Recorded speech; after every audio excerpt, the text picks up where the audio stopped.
everyone. My name is Patrick Lucas, and I am the founder and director of the Indigenous Youth Mountain Bike Program.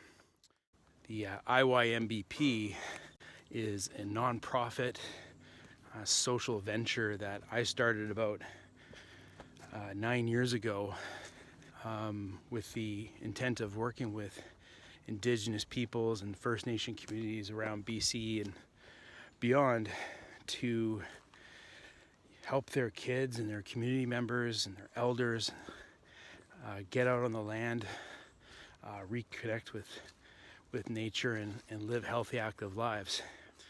And it all started when I was working with this small First Nation community called the Boothroyd Indian Band in the Fraser Canyon in the interior of BC. Boothroyd are interior Salish people. They're part of the Lakutmuk First Nation, which is an indigenous nation that has been living in the interior of BC in the Fraser Canyon and the surrounding regions for more than 10,000 years, since time out of mind. I was working with the community for a few years as a community planning consultant, and what I quickly realized that working with Boothroyd and with other First Nations that just being out of university, I really had nothing to tell them about how they should be living their lives or what they should be doing, and I was supposed to be the expert, and I was supposed to be helping them develop a vision for where they wanted to go in the future, and they were lovely about it. They tolerated me and kind of put up with this young guy who didn't really know what he was doing, but was, I guess, pretty earnest and willing to try. And this had been going on for a few years. I'd be traveling around the province. I was the white guy, just flown into one community, sometimes just for a few hours at a time before I had to head back out again, on to the next community, on to the next meeting. A few months later, I'd send them a big fat report with all kinds of colorful graphs in it that someone would probably be like, "Oh, thanks, Pat, and this will make a great doorstop or a great paperweight," and would likely sit on someone's shelf and gather dust because it really ultimately didn't have any relevance to them. It was something that was done from the outside, done from the top down by government fiat.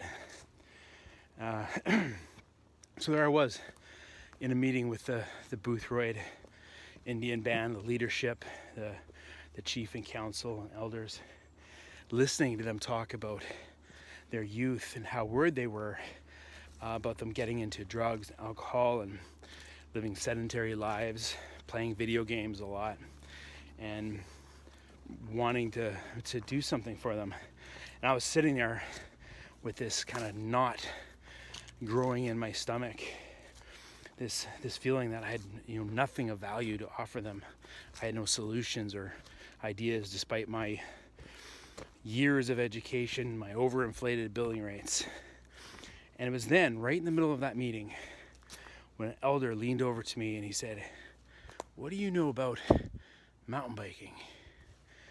He asked me because I always showed up with a bike on the back of my car, because that's what I would do. I'd go for a ride before and after meetings. I've been riding since I was young, since I was like 13. And I said, "Well, I don't know, just enough to keep me from killing myself, I guess." And the elder said, "Well, our kids are doing it. They're riding all over the park. We can't leave a pile of dirt without these kids building some silly looking jump out of it. At one point they were digging soil away from the fire hydrants because it was the one place where they could get good soil to build their jumps and their ramps."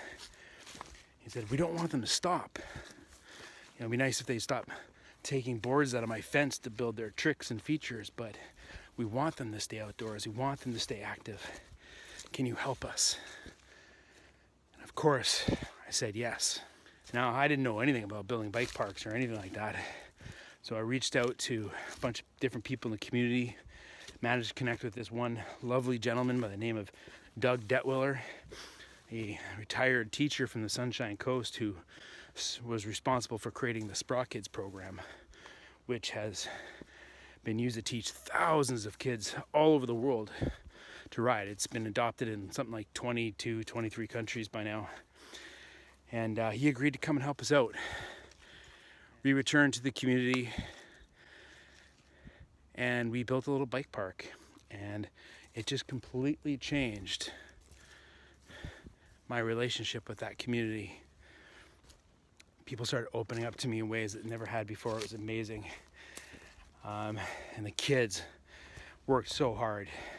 You know you're doing something right when you show up to a community on a cold, wet Saturday morning in June, and there's a dozen kids just waiting there, waiting for you, and crowding around our car as we pulled up saying, "Where have you been? We've been waiting." And for the next 2 days, those kids worked 10 hours a day to build their own bike park. And I knew I was onto something special. So I formed the Indigenous Youth Mountain Bike Program, and now 9 years later, it exploded on us. We've been invited to work with dozens of First Nations all over the province. We've built close to 100 kilometers of trail. But most importantly, it's been a journey for me and for the people I work with, really understanding what it means to be a non-Indigenous person, a settler Canadian living on Indigenous lands, and how we can become accomplices and allies and relations to Indigenous people and find a way to be here without perpetuating or at least attempting to disrupt the colonial system that's been built up around us. And that's what I'd like to share with you. So in the coming weeks and into next year, my good friend Thomas Schoen and I are going to be doing a series of videos to share with you our experiences, our stories, and the communities that we work with. Stick with us.